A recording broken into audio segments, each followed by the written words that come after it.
Muy buenas tardes amigos, estamos nuevamente en un nuevo programa de Entre Temas y Copas. Esta vez tenemos un personaje, un dirigente sindicalista ancuditano que ha estado en boga en estos momentos con el tema de la educación, ya principalmente los asistentes de la educación. Tenemos hoy a Andrés Ibáñez Saldivia, presidente de los asistentes de la educación, sindicato número 1 de asistentes de la educación de ANCUD y, si no me equivoco, director a nivel nacional de los asistentes de educación. ¿Cómo estás, Andrés? Muy bien, Claudio. Bueno, primero que todo, agradecer la invitación y muy contento de estar acá junto a ti en este programa por segunda vez y también para informar de una manera distinta a nuestros colegas y también a la comunidad en general del quehacer de los asistentes de la educación en general y también de nuestra comuna. Ya. Te invito a hacer un saludo porque el programa lo empezamos con un saludo. No estoy acostumbrado a hacer salud, pero hagamos un saludo. ¿Ya? Aquí estamos tomando cerveza Pantauco, estás tomando cerveza negra, ¿ya? Cerveza Bock, y yo estoy tomando cerveza Lager, ¿ya? Para que la gente lo sepa. Oye, mira, es simple, yo quiero comenzar consultándote un poco de tu vida. ¿Quién es Andrés? ¿Tú eres de acá en Q siempre? ¿Qué haces? ¿Qué has hecho? ¿Dónde estudiaste? Cuéntame un poco de qué es lo que ha sido tu vida. Bueno, yo soy ancuditano, nacido en Puerto Montt, pero a los 2 días estuve acá. Fue algo circunstancial, no el nacimiento allá. ¿Ya? Y simplemente he vivido toda mi vida ahí en Pudeto, en la calle Arturo Prat, cerca del terminal de buses. Y estudié en la escuela anexa, desde pre-kinder hasta octavo básico. Después tuve 2 años en el Liceo Domingos Piñera y culminé mis estudios en el CEIA, ex Colegio Nocturno Salomón Fuentes Martínez, que ya hoy día por estos años ya no existe acá en la Corporación Municipal. Yeah. De ahí, bueno, aparte de trabajar en la corporación, también aportamos harto en lo que es el tema de la música, más que todo el rock acá en Ancud, y también siendo un ciudadano común y corriente, más que todo, o sea, tratando siempre de ser un aporte. Mi familia también es de acá, entonces en realidad soy un hijo de esta tierra y orgulloso de ser ancuditano, pues siempre ahí en el básquet, siempre apoyando en el estadio, siempre bien ligado a lo que tiene que ver con nuestra bandera de las 5 estrellas. Oye, Andrés, ¿qué pasa con el tema netamente? Quiero preguntarte qué pasa con todos estos temas que van ligados a la dirigencia social y cómo tú empiezas a ser dirigente social. ¿En qué época de tu vida te pica este bichito y cómo llegaste a ser dirigente social? Bueno, yo primero estuve estudiando, después de un tiempo hubieron problemas ahí en la vida, tuve un problema de salud de mi hijo, también no me fue muy bien los estudios en cierta oportunidad y me tuve que poner a trabajar. Me puse a trabajar, comencé a trabajar en la escuela Luis Cruz Martínez, trabajé de auxiliar de servicio durante prácticamente 5 años. Yeah. Y en el tercer año de estar trabajando en ese colegio me incluí al sindicato y en el sindicato empecé a conocer un mundo nuevo. Conocí un mundo nuevo, me di cuenta de que era un desafío, yo creo que por ese tema, y a uno que le gusta meterse en problemas, bueno, entonces vi que era un desafío, una linda oportunidad, empecé a estudiar un poco los temas, me di cuenta de que mi contrato de trabajo decía una cosa y que en ese tiempo también nos pagaban algo que no correspondía, que estábamos bajo el sueldo mínimo, entonces empecé a darme cuenta que habían cosas que no correspondían y me dieron ganas de solucionarlas. En ese tiempo había otra directiva del sindicato y empecé a interiorizarme, después hasta que el día que me atreví, llegué y me presenté a una elección y fui elegido tesorero. Yo me recuerdo, no sé, con 25 años salí elegido tesorero. ¿Cuántos años atrás fue? No es por preguntarle algo. Hace como 7 años atrás, sí, pues 8 años atrás más o menos, 24 años tenía. 24 años y salí elegido tesorero y siempre fui como el más joven. Siempre fui como el más joven de los dirigentes. Empecé a viajar, fui a Santiago, recuerdo, empecé a conocer que después, más allá del Canal Chacao, había otros dirigentes que manejaban más el tema y que también tenían más conocimiento y me fui empapando de eso y cada vez quise ser más y me metí en el tema de los asistentes de la educación y llegué a dominar el tema de tanto que logré ser el presidente del sindicato, integré la federación provincial y ahora estamos con un cargo a nivel nacional y hoy día estamos al 100% en la materia sindical y mejorando la situación de nuestros trabajadores. ¿Qué pasa con el tema de la dirigencia social en estos momentos? ¿Cuál es tu opinión? Te lo quiero consultar ahora, aprovechando, porque de repente se han visto cosas muy ambiguas en dirigentes sociales que han pasado a ser políticos y todo. ¿Qué pasa con eso? ¿Dónde se pierde esa...? Yo creo que van de la mano, yo creo que va en la ética de cada uno. Yo creo que en realidad una cosa no quita la otra, no porque tú seas dirigente sindical o social hoy día tengas prohibido entrar al mundo de la política. Yo creo que son cosas totalmente que son compatibles, siempre y cuando uno sea consecuente con sus principios y con lo que uno está. O sea, hoy día más que todos los principios no hablo de principios políticos, sino que hablo de principios de un dirigente, porque un dirigente no puede ser político. Porque un dirigente tiene que asumir que dentro de su asamblea va a haber gente de izquierda, gente de derecha, gente que no le interesa la política, claro, y que obviamente tiene todo el derecho de interesarle su condición laboral y que por ende está en un sindicato para mejorarla, o que por último se le respeten sus derechos. Entonces yo creo que el problema pasa cuando las cosas se confunden y se utilizan los espacios los espacios sociales para el beneficio político, que va de la mano también con el beneficio personal, porque también hay que tener en cuenta ese tema. En realidad, a mí igual siempre me lo han preguntado, me han planteado si yo quiero seguir en política, pero en realidad yo no te puedo decir que no, porque no sé lo que va a pasar mañana. Pero si tú me preguntas hoy día, yo no, porque en realidad me siento muy cómodo con lo que estoy haciendo, encuentro que el tiempo alcanza suficiente para ello, también me toca viajar bastante, y además hay otras cosas en las cuales me interesan como persona, como tú bien lo conoces, hemos estado ahí metidos en lo mismo que el tema de la música, que es algo que yo tampoco jamás voy a dejar. O sea, en realidad en este momento yo tengo claro cuál es mi prioridad y mi destino y mi futuro, y por este momento la política no está en mi futuro, pero tampoco yo critico a quienes pasan del movimiento social a la política, porque también hay gente que esa experiencia, si la sabe llevar de buena manera, va a ser un aporte para que la gente pueda también tener más oportunidades. Claro, o sea, yo lo que creo que el tema social a la política en muchos casos es el paso A. El tema es que de repente, ¿qué pasa después cuando uno es político? Se olvida del tema social. Pasa muchas veces, yo te lo digo porque de repente se ve. ¿Qué opinas tú de eso?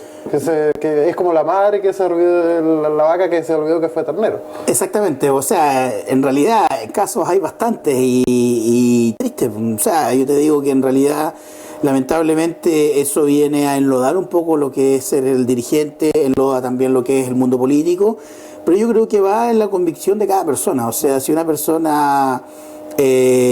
como dice el dicho, por más que se ponga la piel de oveja, si es un lobo en algún minuto va a sacar los colmillos, va a mascar igual. Entonces, en realidad yo creo que son casos particulares y que por nada podemos tampoco en este minuto estigmatizar que el que está en la dirigencia social, si pasa al mundo político, se va a convertir en ello. Yo creo que va en los valores que le entrega la familia también. Hoy día aquí la familia es muy importante porque es la gran escuela que te enseña a ti en la vida. O sea, mucho tú irás a aprender a los colegios, pero yo creo que lo más importante que te forja como persona es tu familia. Entonces, en ese caso, yo te lo puedo reiterar, yo creo que son situaciones personales y que obviamente no las comparto, y que ojalá que en esta grabación no sirva para que algún día me la coloquen y me digan, mira lo que decía ayer y mira lo que haces hoy día. Claro. Yo, como te digo, yo no me cierro a ninguna posibilidad, pero te digo, hoy día mi futuro está siendo dirigente y está en ser Andrés Ibáñez también, y ser un poquito más mengo, así como tú me conocís, más relajado, que es una persona que es amigo de los amigos y que en realidad también tiene otros pasatiempos, que no todo gira en torno a la política, y no vivo de la política y no recibo ningún tipo de remuneraciones ni por la política ni por ser dirigente. Oye, Andrés, explícame un poco una cosa. Hablemos un poco ahora de lo que son los asistentes de la educación. ¿Quiénes son los asistentes de la educación? ¿Quiénes forman parte de los asistentes de la educación?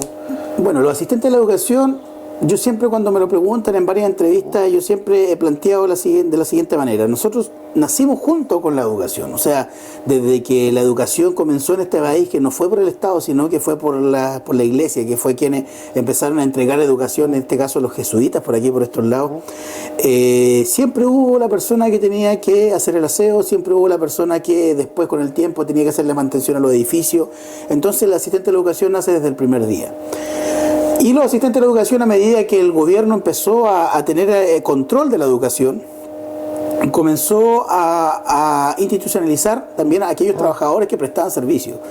Y desde un tiempo a esta parte, lamentablemente, estamos hablando como de 1800, 1700, no tengo claro muy bien cuándo habría empezado este tema, pero recién en el año 1996, acá en Chile, se produce la primera orgánica de asistentes de la educación. Se forma un sindicato. O sea, no se formaron antes, pero te digo, se forma de parte del gobierno la primera ley, que es la ley 19.464, que fija y que nos reconoce como trabajadores del mundo de la educación.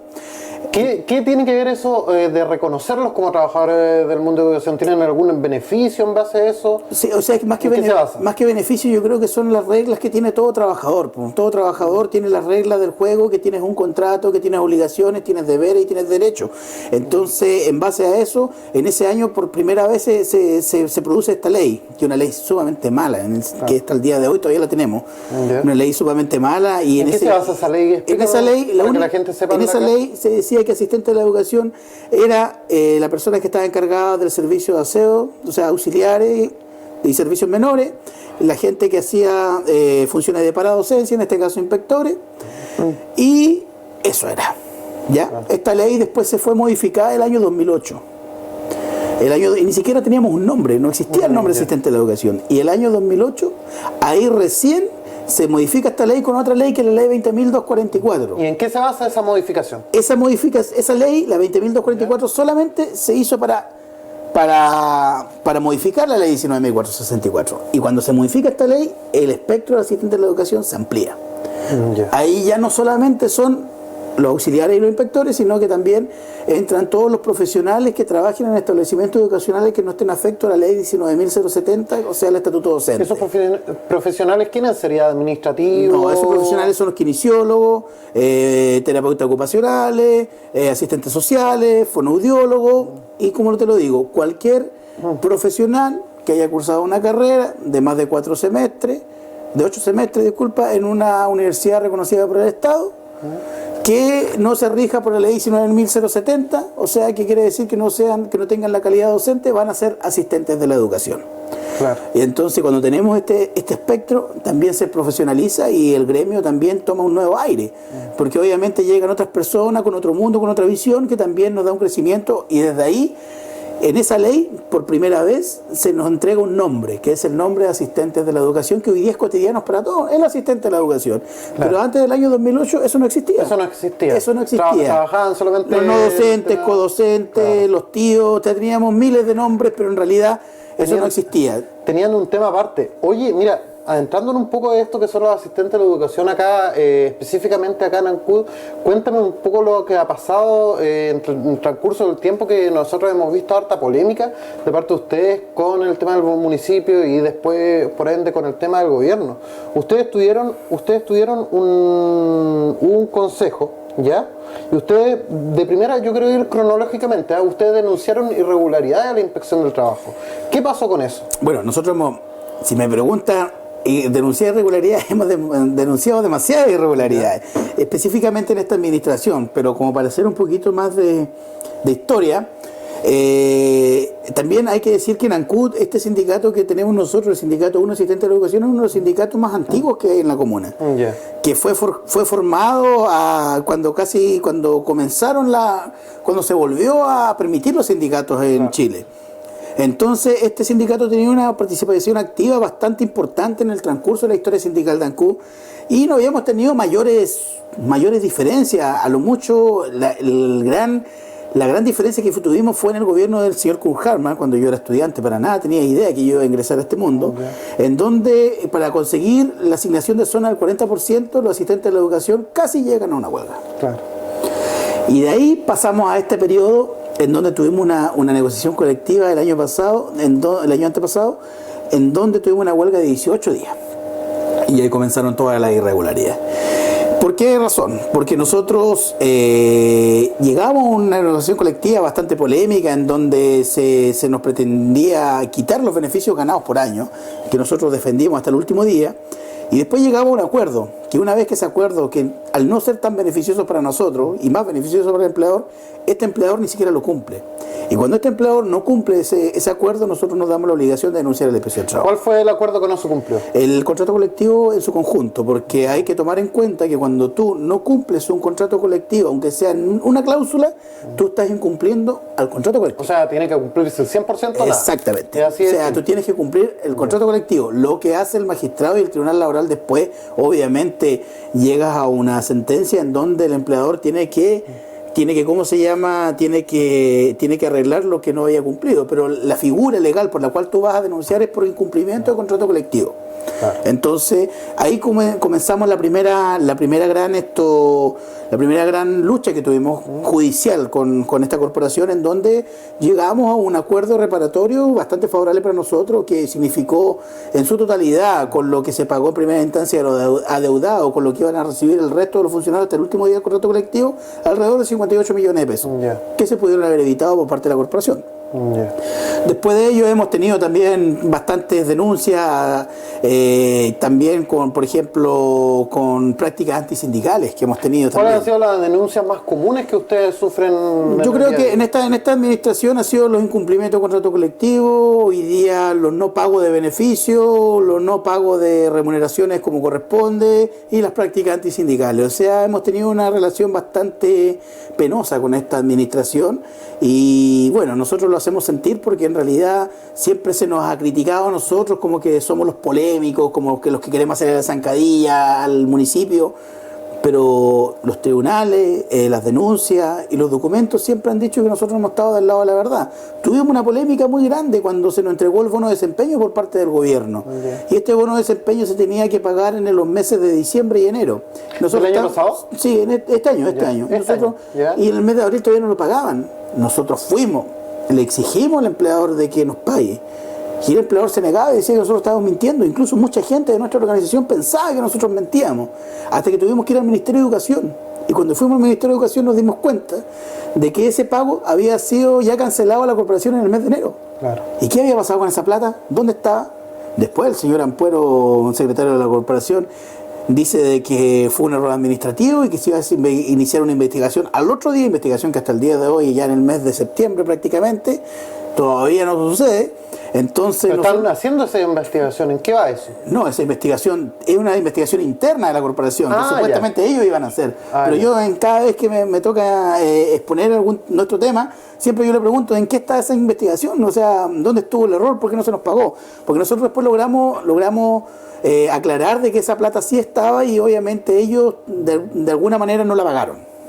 De alguna manera no se pagó esa... No se pagó esa bonificación, que es plata que el Estado entrega a los trabajadores. A ver, o sea, no estamos hablando de plata del patrimonio de la corporación. Ya, por eso, para entender un poco la triangulación de esos fondos llegarían del Estado, ¿cierto? Sí, del para Estado. Entender. Llegan a tu empleador, que en este caso es la corporación municipal.